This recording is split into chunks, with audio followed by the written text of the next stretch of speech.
Chemical reaction and equation, रासायनिक अभिक्रिया और समीकरण के बारे में हम लोग को समझना है। हमारा टॉपिक है वो है केमिकल रिएक्शन यानी कि रासायनिक अभिक्रिया। देखिए, सबसे पहले जानना है कि रासायनिक अभिक्रिया क्या है। What is chemical reaction?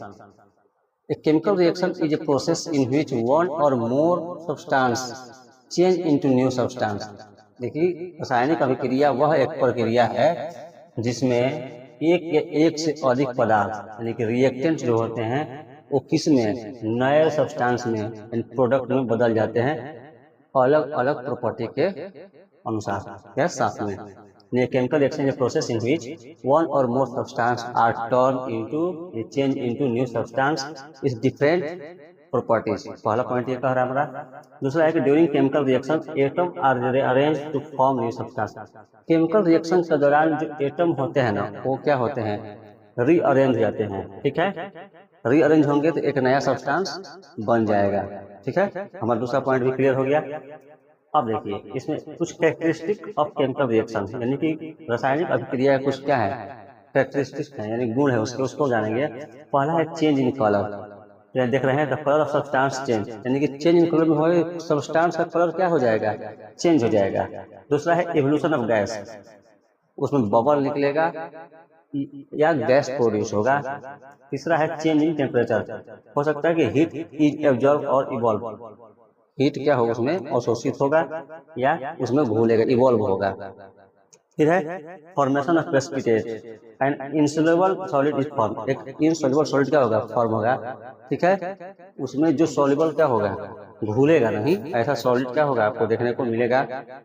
Change in state, change in physical state में भी अकर, उसके भौतिक अवस्था में भी क्या होगा, बदलाव आपको देखने को मिल सकता है।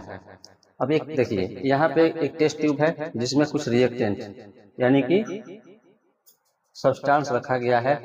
जब केमिकल रिएक्शन हो रहा है तो इसका कलर क्या हो रहा है, चेंज हो जा रहा है और क्या बन रहा है, नया प्रोडक्ट बन रहा है, न्यू सब्सटेंस बन जा रहा है।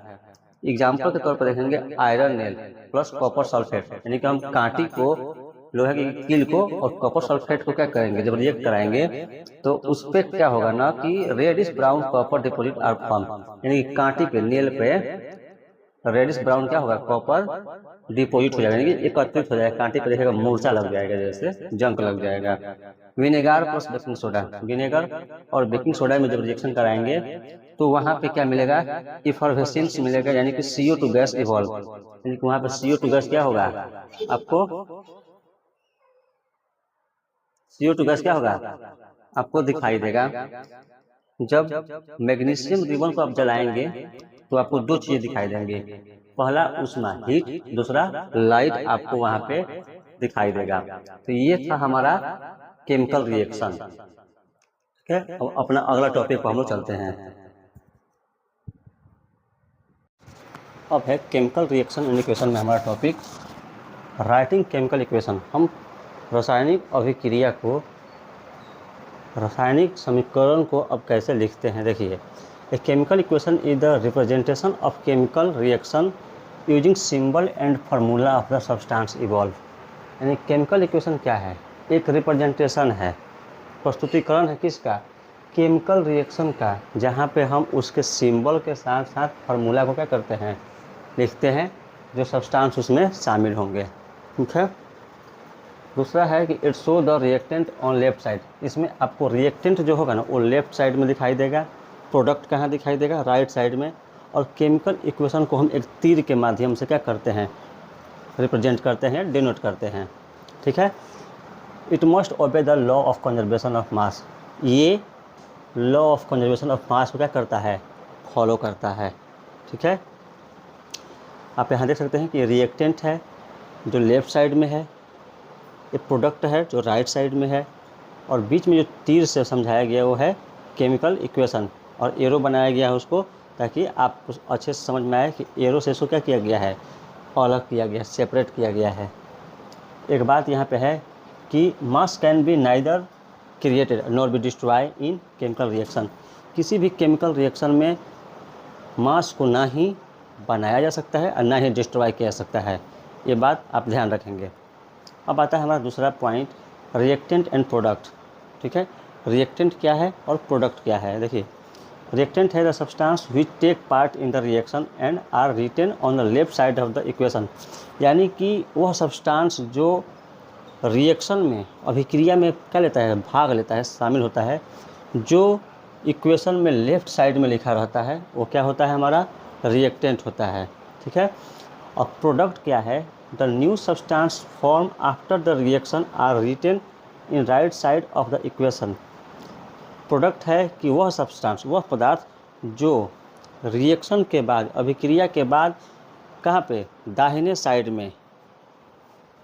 साइड में लिखा रहता है, उसको हम लोग बोलते हैं प्रोडक्ट, यानी उत्पाद। जैसे कि एग्जांपल में यहाँ देख रहे हैं कि ये हमारा है मैग्नीशियम और ये है ऑक्सीजन, ये रिएक्टेंट है। लेकिन जब रिएक्शन हो रहा है, केमिकल इक्वेशन बनाएंगे तो बन रहा है MgO, मैग्नीशियम ऑक्साइड। तो मैग्नीशियम ऑक्साइड कहाँ है, राइट में, यानी जो प्रोडक्ट बना।